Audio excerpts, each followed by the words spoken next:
ನಮಸ್ತೆ, ಸಿಂಚನಾ ಕಿಚನ್ಗೆ ಸ್ವಾಗತ. ಇವತ್ತು ಗೋಧಿಯಿಂದ ಆನೆಕಲ್ಲು ಹೇಗೆ ಮಾಡುವುದು ಅಂತ ನೋಡೋಣ. ನೋಡಿ, ಆನೆಕಲ್ಲಿನಿಂದ ನಾವು ಪಾಯಸವನ್ನು ಮಾಡುತ್ತೇವೆ. ಅದು ತುಂಬಾ ಚೆನ್ನಾಗಿರುತ್ತದೆ. ಅದನ್ನು ನಾವು ಒಂದು ವರ್ಷಕ್ಕೆ ಆಗುವಷ್ಟು ಮಾಡಿ ಇಟ್ಟುಬಿಡುತ್ತೇವೆ. ಅದಕ್ಕಾಗಿ ನಾನಿಲ್ಲಿ ಒಂದು ಸೇರಿನಷ್ಟು ಗೋಧಿಯನ್ನು ತಗೊಂಡಿದ್ದೇನೆ. ಅದನ್ನು 3 ದಿನ ನೆನೆ ಇಡಬೇಕು. ಚೆನ್ನಾಗಿ ತೊಳೆದ್ಬಿಟ್ಟು 3 ದಿನ ನೆನೆಸಬೇಕು. ಗೋಧಿಯನ್ನು ಚೆನ್ನಾಗಿ ತೊಳೆದು ಇಡಬೇಕಾಗುತ್ತೆ ನಾವು 3 ದಿನ. ನೋಡಿ, ಇದನ್ನು ಬೇಸಿಗೆಯಲ್ಲಿ ನಾವು ಇದನ್ನು ಒಂದು ವರ್ಷಕ್ಕೆ ಆಗುವಷ್ಟು ಮಾಡಿ ಇಟ್ಬಿಡ್ತೇವೆ. ನಮಗೆ ಯಾವಾಗ ಬೇಕಾವಾಗ ಪಾಯಸ ಮಾಡಿ ತಿನ್ಬೋದು. ನೋಡಿ, ಈಗ ಗೋಧಿ ಚೆನ್ನಾಗಿ ನೆನೆದಿದೆ. 3 ದಿನ ಆಗಿದೆ. ಇದು ತುಂಬಾ ಮೆತ್ತಗಾಗಿ ನೆನೆದಿದೆ ಇದು. ಈಗ ಇದನ್ನು ರುಬ್ಬುವುದು ಹೇಗೆ ಅಂತ ನೋಡೋಣ. ನೋಡಿ, ನಾನು ಒಳ್ಳಿನಲ್ಲಿ ರುಬ್ಬುವುದು ತೋರಿಸ್ತಾ ಇರೋದು. ನೋಡಿ, ಈ ಥರ ಗೋಧಿಯನ್ನು ಹಾಕಿ ನೀರು ಒಂದು ಸ್ವಲ್ಪ ಜಾಸ್ತಿನೇ ಹಾಕಿಬಿಟ್ಟು ನಾವು ಈ ಥರ ರುಬ್ಬೋ ಗುಂಡಿನಿಂದ ರುಬ್ಕೋಬೇಕಾಗತ್ತೆ. ನಾವು ಬೇಡ ಅಂದರೆ ನಾವು ಮಿಕ್ಸಿಗೆ ಕೂಡ ಹಾಕೋಬೋದು. ಮಿಕ್ಸಿಗೆ ಹಾಕಿದರೆ ಅಷ್ಟೊಂದು ಹಾಲು ಚೆನ್ನಾಗಿ ಬರುವುದಿಲ್ಲ. ನಾವು ಈಗ ಇದನ್ನು ಹಾಲನ್ನು ತೆಗಿಬೇಕು ಗೋಧಿಯಿಂದ. ನೋಡಿ, ಗೋಧಿ ಮೆತ್ತಗೆ ಆಗಿರುವುದರಿಂದ ತುಂಬ ಬೇಗನೆ ಬಂದ್ಬಿಡುತ್ತೆ ಇದು. ನೋಡಿ, ಈಗ ಚೆನ್ನಾಗಿ ರುಬ್ಬಿದೆ.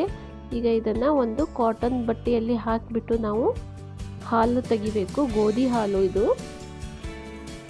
ನೋಡಿ, ಈ ಥರ ಇದನ್ನು ಒಂದು ಕಾಟನ್ ಬಟ್ಟೆಗೆ ಹಾಕಿಬಿಟ್ಟು ನಾವು ಹಾಲನ್ನು ತಗೋಬೇಕಾಗತ್ತೆ. ಇದು ಗೋಧಿ ಹಾಲು. ನೋಡಿ, ಈಗ ಇದನ್ನು ತೆಳ್ಳನೆ ಬಟ್ಟೆಯಲ್ಲಿ ಹಾಕಿಬಿಟ್ಟು ಈ ಥರ ಗಟ್ಟಿಯಾಗಿ ನಾವು ಹಿಂಡಬೇಕಾಗತ್ತೆ.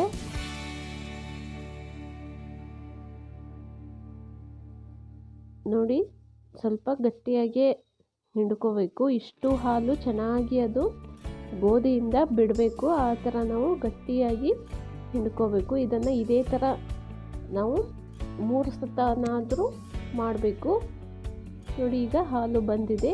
ಈಗ ಮತ್ತೆ ಇದನ್ನು ಒಂದು ಸತ ರುಬ್ಬೋ ಗುಂಡಿಗೆ ಹಾಕಿಬಿಟ್ಟು ಮತ್ತೆ ಒಂದು ಸ್ವಲ್ಪ ನೀರನ್ನು ಹಾಕಿ ಮತ್ತೆ ಇನ್ನೂ ಒಂದು ಸತ ಇದನ್ನು ಚೆನ್ನಾಗಿ ರುಬ್ಕೋಬೇಕು. ಯಾಕೆಂದರೆ ಮತ್ತೆ ಇದರಲ್ಲಿ ಒಂದು ಸ್ವಲ್ಪ ಹಾಲು ಬರುತ್ತೆ, ಅದಕ್ಕಾಗಿ. ನೋಡಿ, ಈಗ ಉರಿದಿರುವ ಸಿಪ್ಪೆಯನ್ನು ಕೂಡ ಮತ್ತೆ ಒಂದು ಸತ ಹಾಕಿಬಿಟ್ಟು ನಾವು ರುಬ್ಕೋಬೇಕು. ನೋಡಿ, ಮತ್ತೆ ಎಷ್ಟು ಹಾಲು ಬರ್ತಾ ಇದೆ ಅಂತ. ನೋಡಿ, ಈಗ ಮತ್ತೆ ಹಾಕಿ ಮತ್ತೆ ಒಂದು ಸತ ಹಿಂಡಬೇಕು. ಇದೇ ಥರ ನಾವು 3 ಸತನಾದರೂ ಮಾಡಬೇಕು. ಆಗ ಚೆನ್ನಾಗಿ ಹಾಲು ಬರುತ್ತೆ, ಸ್ವಲ್ಪನೂ ವೇಸ್ಟ್ ಆಗುವುದಿಲ್ಲ. ನೋಡಿ, ಈಗ ಮತ್ತೆ ಇದನ್ನು ಗಟ್ಟಿಯಾಗಿ ನಾವು ಹಿಂಡಬೇಕು.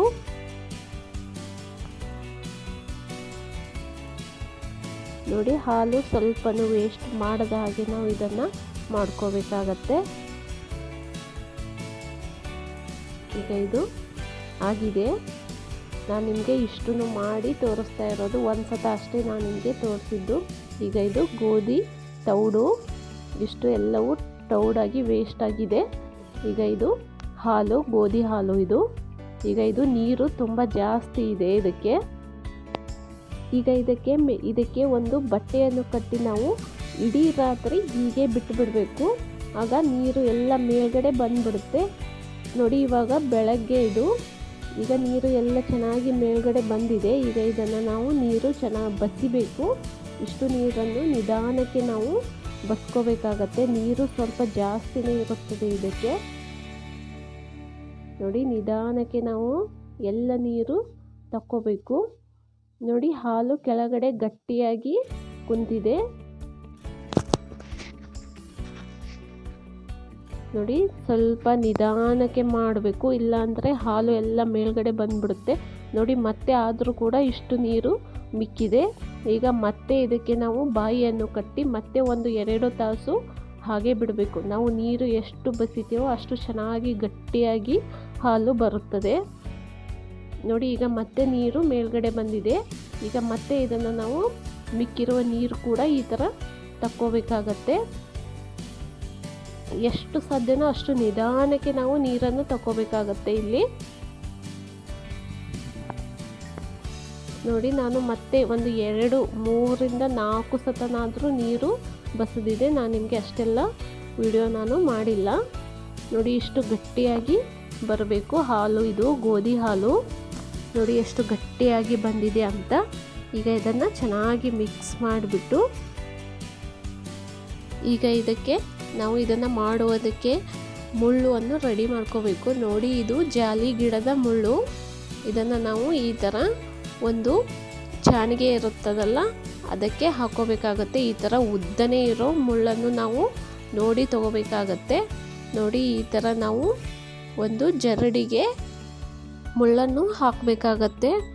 ನೋಡಿ ಒಂದು ಮಣಿನೂ ಗ್ಯಾಪ್ ಬಿಡದ ಹಾಗೆ ನಾವು ಮುಳ್ಳನ್ನು ಹಾಕೋಬೇಕಾಗತ್ತೆ ಇಲ್ಲಿ.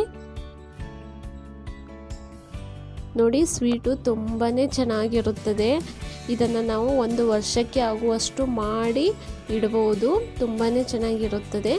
ನೋಡಿ ಈ ಥರ ಇಷ್ಟು ಮಣಿಗೆ ನಾವು ಮುಳ್ಳನ್ನು ಹಾಕೋಬೇಕಾಗತ್ತೆ. ಈ ಥರ ನೋಡಿ ಎಷ್ಟು. ಈಗ ನಾವು ಗಟ್ಟಿಯಾಗಿ ಇರೋ ಹಾಲನ್ನು ಈ ಜರಡಿಗೆ ಹಾಕೋಬೇಕಾಗತ್ತೆ.